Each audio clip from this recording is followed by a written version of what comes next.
Warning, this video may contain content that may not be suitable for children or anyone else that is easily offended. Strong language, graphic content, nudity, bad jokes, and a possible idiot, aka myself, may be featured in the following clip. Viewer discretion is advised. And is not responsible for any damages that you receive watching this video.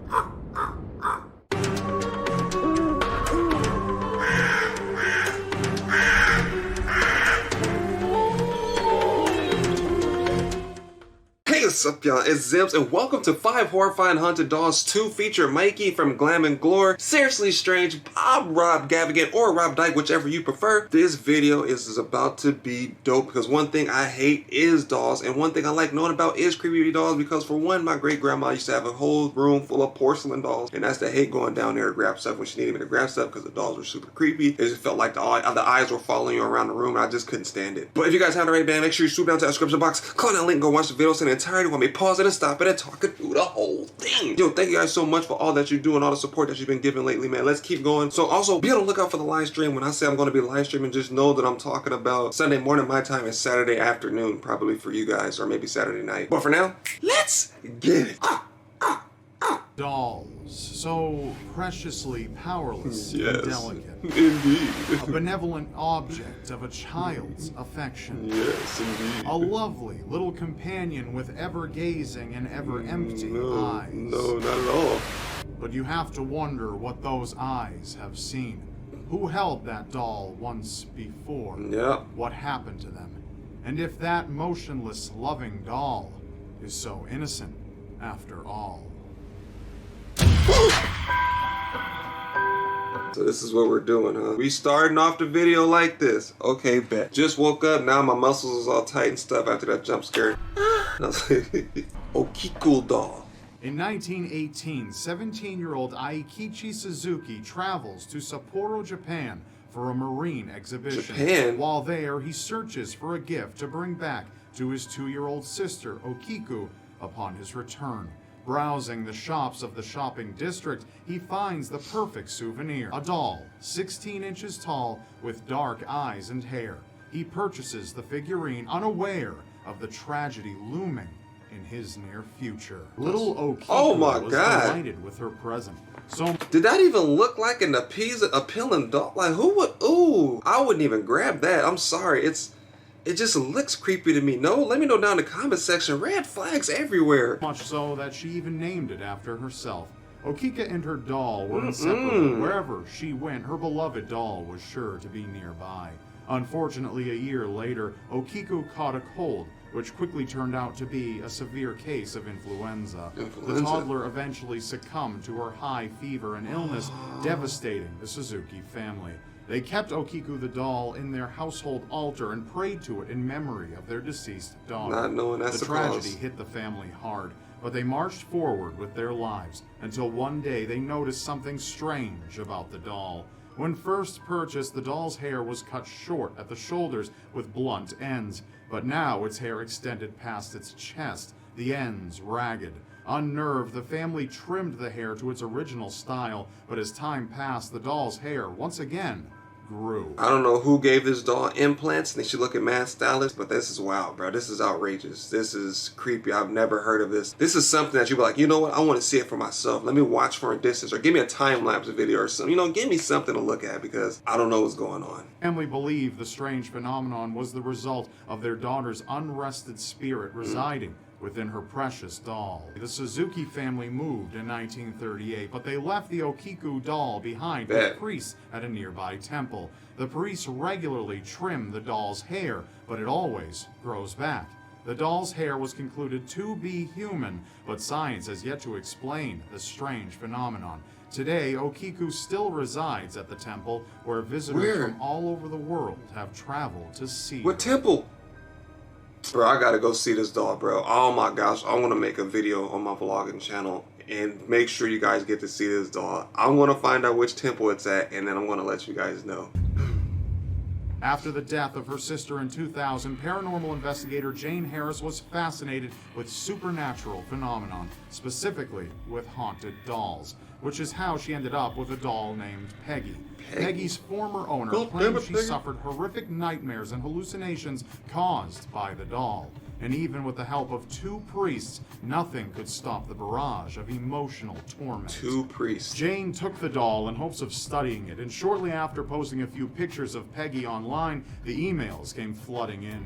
Jane received a slew of messages from nearly 80 strangers who said the mere sight of Peggy caused a wide variety of bizarre occurrences. There were reports of computers freezing when Peggy's picture was on screen, while others experienced exploding light bulbs or a deep sense of dread and sadness when gazing upon the doll. In more extreme cases, people had brief flashes of mental institutions accompanied with migraines and all-consuming anxiety and chest pains. A British woman even had a heart attack after watching a video of the doll online. Wanting answers, Jane turned to clairvoyants, who told her the doll was possessed by a malevolent spirit. If the lady got a heart attack from watching this doll online, should we be actually watching this right now? Your discretion is advised and is not responsible for any damage you receive watching this video. If any of my future kids are watching this right now, you're not allowed to have dolls unless I build it myself. Sticks and branches taped together with like a little marshmallow on top with a Sharpie with a smiley face. You're not getting any Barbies. You're not getting any G.I. Joes. No action figures. I'm sorry. You're not even going to have a life. Stupid.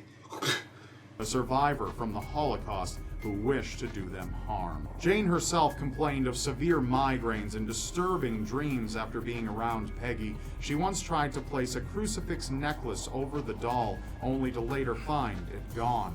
Despite requests to take Peggy to public paranormal events, Jane keeps the doll to herself for now, while she conducts her own private investigation. Can you imagine you doing something and your lights come on like, God damn it, Peggy? Like, dang, bro. Can you imagine? I'll be so mad if I'm doing something like I'm recording a video of my stuff free.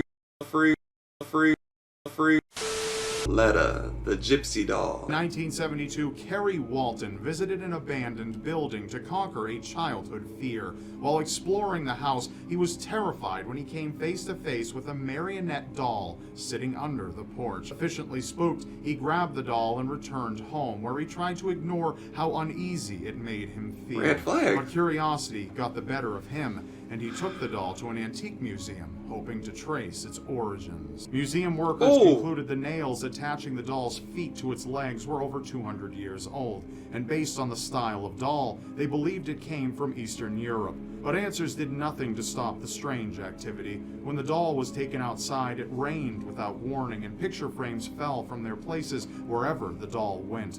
Dogs who passed by would snarl and snap at the inanimate object. People told Kerry the doll moved of its own accord and that they felt an immense sadness emanating from it. After picking it up, one visitor even thought the doll had a pulse, almost as if it were alive. How can you carry around something? The thing didn't even brush his hair, bruh. I can't be talking. I don't brush mine sometimes too. But look at this. Like, wouldn't you like just leave that thing right there? His hair is not brushed, bruh. He has a chiseled chin. His eyebrows just look like he's up to no good. Those are people's kids. When their mom be like, oh, he's an angel. And you look at him and they make this face at you. And the mom don't know their kids is bad. They act like they never seen their kid do bad stuff. That's this doll right here. He got a full head of hair too. And he got on that there after my Lucky Charm suit, bro. It's all bad, bro. You can't trust nothing. Especially, how are you scared enough? Oh my God, I'm spooked. I'm gonna grab it and take it with me. Like, bro, I don't get people because it's just like, oh man, oh my God. Like, bro, come on now. Pulse, almost as if it were alive. Kerry, looking for answers, sought advice from psychics. They got the same who told nose. him the doll was crafted by a Romanian gypsy. The gypsy tragically lost his son in a drowning accident, and he hoped his son's spirit would possess the doll and reside there, so he wouldn't have to part ways. Kerry named the doll Letta Me Out, or Letta for short. Kerry still owns Letta and says he will continue to keep her despite the strange happenings. He feels that misfortune might befall the next owner should he ever sell or pass Letta along. I know one thing, he got his wish, but that's some creepy stuff, bruh. Emilia the doll. If dolls could reveal to us all the things they've seen, Emilia the doll would have many tales to tell. Hailing from 19th century Italy, Emilia is one of the oldest known haunted dolls. She was gifted to King Umberto I, who ruled Italy from 1878 until his assassination in 1900. Just before his death, King Umberto allegedly passed Emilia along to his friend and the commander of his royal guard, Alvaro Bellina, who gave the doll to his daughter, Marie. Marie carried the doll with her through the First World War and into the Second. One day, Marie and the doll were on a train ride in Italy when a bomb exploded, destroying the railroad cars. Marie survived, but she insisted that Emilia be recovered from the rubble. It was all she had left of her father and the former king. A woman managed to find the doll, but she died in a subsequent explosion. It is believed the spirit of the woman who sacrificed her life for the doll now resides within it. Marie loved the doll so much that she even named her daughter after it, but the doll allegedly opens and shuts its eyes and cries in the middle of the night, the spirit trapped inside calling out in despair, even though the original voice box stopped functioning decades ago.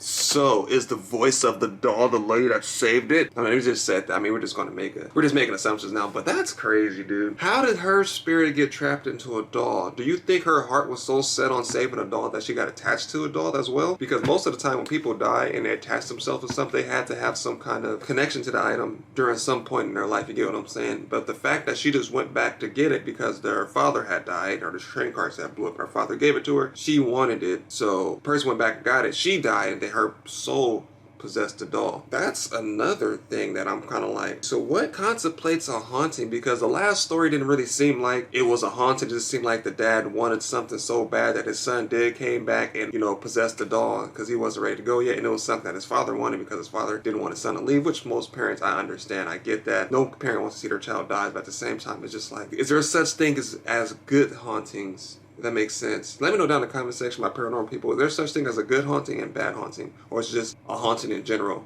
Or is it just anything that's considered paranormal considered a haunting? Harold, the haunted dog. You can find almost anything on eBay, including allegedly haunted items for those curious about the uncanny and supernatural. And in June 2004, curiosity was exactly what led Anthony Quinta to scour the site searching for haunted collectibles. You know what they say, curiosity killed the content creator. That's when he came across a listing for a doll named Harold. The listing claimed Harold was possessed by a spirit and cursed. To Anthony, Harold seemed unremarkable in every way, but even so, he purchased the doll. The seller, however, offered Anthony his money back. She said she feared for his safety, as she believed 2 of her friends died in connection with encountering the doll. Anthony, who always carried a healthy dose of skepticism, shrugged off the warning and said, "A deal's a deal." No. Immediately after Harold arrived in the mail, Anthony tested the doll's electromagnetic field, anxious to see if he would get a high reading. But there was nothing. Anthony put Harold in a box with a crucifix and bottle of holy water, just in case, before storing him away for 8 years. It wasn't until 2013 that Anthony rediscovered Harold and brought him back out. He posted pictures of the doll online, hoping to creep out some of his friends, but the reaction he received was much more disturbing. What did he say? Friends and strangers alike who saw the pictures came down with everything from dizzy spells to severe migraines and back pain. Those who saw Harold in person said the doll moved on its own and even changed its expression at will. Some even claimed Harold bit or grabbed them hard enough to leave behind bruises. Badass kid. Anthony took Harold to several psychics who all concluded the doll harbored not one spirit, but several, one of which was possibly even demonic. Anthony documents all of the strange occurrences on a website dedicated entirely to Harold the Haunted Doll, and he's even been featured on an episode of Ghost Adventures. To this day, Anthony is still trying to unravel the truth behind Harold and all of the entities residing within him. So, my whole thing is, right, Harold has not attacked Anthony yet.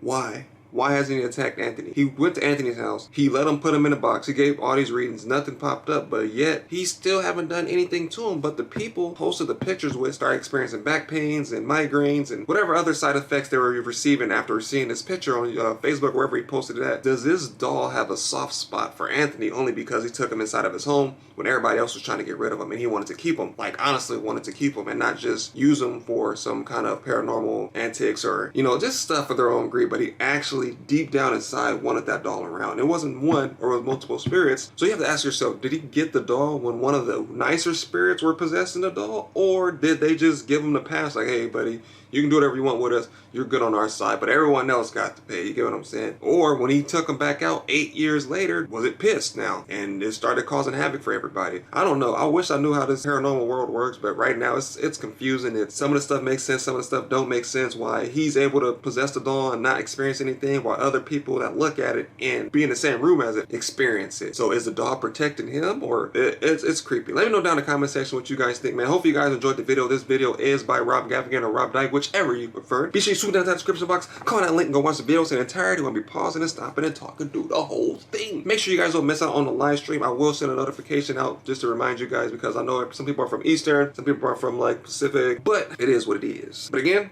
thank you guys for watching, and I'll see you guys next time. If you guys have any haunted doll stories or any dolls that you may have been creepy of, or if you have any pictures of those dolls that you have been scared of, please let me know down in the comment section, or send them to my DM on Twitter. My Twitter is always down below in the description. And if you're new to the channel, my name is Reprisalzems, and welcome to the Crow's Nest. Thank you, ladies and gentlemen, and you guys have a great weekend. Stay safe and don't do anything I wouldn't do. Remember, red flags, people. Red flags.